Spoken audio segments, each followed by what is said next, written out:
உன்ன மாதிரி mango juice குடிச்சா இப்படி எல்லாம் சிரிக்க முடியாதியா?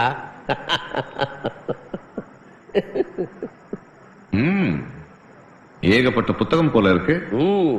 எல்லா மூட நம்பிக்கைகளுக்கு எதிரானது, ஒரு ரூம்மேட்ஸ்க்கு எதிரானது. புக்ஸ பத்தி கேட்டில, இது தந்தை பெரியார் எழுதினது, இது டார்வினோட ஆரிஜின் ஆஃப் ஸ்பீசிஸ், இது மதங்களை எதிர்த்து அன்னி பெசன்ட் அம்மையார் எழுதின த காஸ்பல் ஆஃப் எத்திசம், இது ரிச்சர்ட் டாக்கின்ஸுடைய ரிலிஜியன்ஸ் மிஸ்கைடட் மிசைல்ஸ். இது எல்லாமே உலகத்தில் இருக்கிற முக்கியமான மதங்கள்ல அவங்களுடைய வேத நூல்களுக்கு இணையா எல்லாருடைய நல்வாழ்க்கைக்காகவும் அவங்களுடைய முன்னேற்றத்துக்காகவும் தான் இதெல்லாம் எழுதினது. கடவுள் பேரால பல நேரம் இந்த சமுதாயம் சீரழிஞ்சது. அதனாலதான் இவங்க இந்த கருத்துக்களை எல்லாம் முன் வச்சாங்க. அது சரி, முதல்ல கடவுளை பத்தி உனக்கு என்ன ஐடியா? Very simple. ஒவ்வொருத்தனும் பிறக்கும் போதே பை பிளட் சில குணங்களோட பிறப்பான். சிலர் நல்ல வரைவாங்க, சிலர் நல்ல விளையாடுவாங்க, சிலர் நல்ல கதை எழுதுவாங்க. வரைகிறவனால எழுத முடியாது, எழுதுறவனால விளையாட முடியாது. சரி, அந்த மாதிரிதான் நம்ம வாழ்க்கையை வழிபடுத்தி கொண்டு போற மனநம்பிக்கையும் பிறப்பலியே வர்றது. உங்களுக்கு யாரும் எதுவும் தேவையில்லைன்னு உங்களை நீங்களே நம்புறீங்க. ஆனா சிலருக்கு ஒரு கூட ஆள் இருந்தா பெட்டர்னு ஒரு சின்ன துணை தேவைப்படுது. ரெண்டு பேரோட தேவையும் ஒண்ணுதான், மனநம்பிக்கை. ஆனா கடவுளை பயன்படுத்துற விதத்திலையும் சுத்தி இருக்கிற சிலராலையும் கடவுள் மூட நம்பிக்கையோட அடையாளமாவும் ஏற்றத்தாழ்வு உருவாக்குற முரடனாவும் தெரிகிறார். சொல்லு. இந்த ஆடு மாடு வெட்டுறது, முடி கொடுக்கறது, தீ மிதிக்கிறது, கோயில உருண்டுகிட்டே சுத்தி வர்றது, தலைகீழா பல்ட்டி அடிச்சுக்கிட்டே போறது, இந்த ஜிம்னாஸ்டிக் வேலை எல்லாம் தான் எக்ஸ்ட்ரா ஃபிட்டிங்ஸ். உலகத்துல எந்த மதத்துல உள்ள எந்த வேதத்திலையும் வன்முறைகளையும் ஜாதிகளையும் தீண்டாமையும் வேணும்னு சொல்லல. யோ, இப்ப நீ யார் பக்கம் பேசுற? அன்புக்கு சப்போர்ட்டா பேசுறேன். அன்புதான் கடவுள்.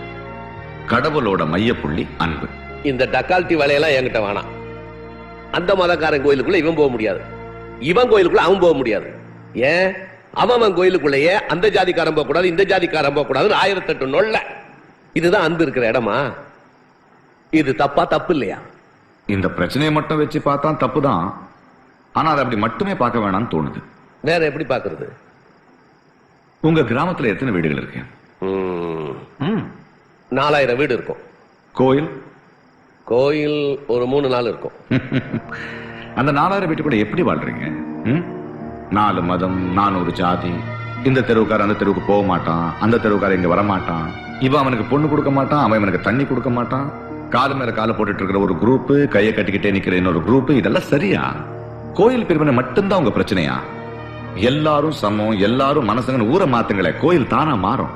அந்த 4000 வீடுங்களுக்கு நடுவுல தானே அந்த 4 கோயிலும் இருக்கு. கடவுளாலதான் மதங்களும் ஜாதிகளும் வந்துச்சு.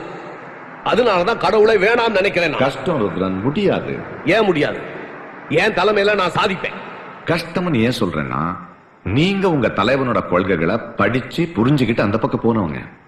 ஆனா இந்த பக்கம் இருக்கிறவங்க வேதங்களை படிச்சு புரிஞ்சுக்கிட்டா இருக்காங்க. எத்தனை பேர் கடவுளை ஆத்மார்த்தமா நேசிக்கிறாங்க?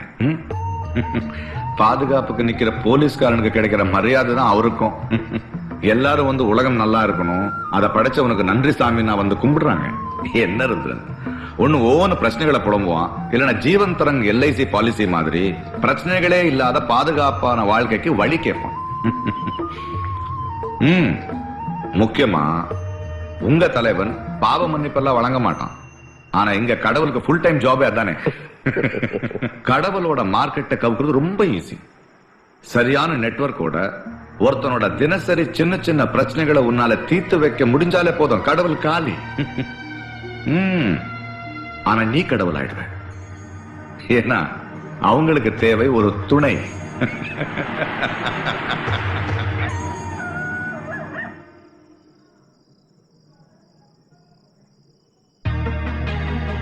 என்ன பாக்குற? உங்க ஆளு தூசியிலையும் இருக்கலாம், பாசியிலையும் இருக்கலாம், ஆனா நிச்சயமா இந்த போர்டுல இல்ல.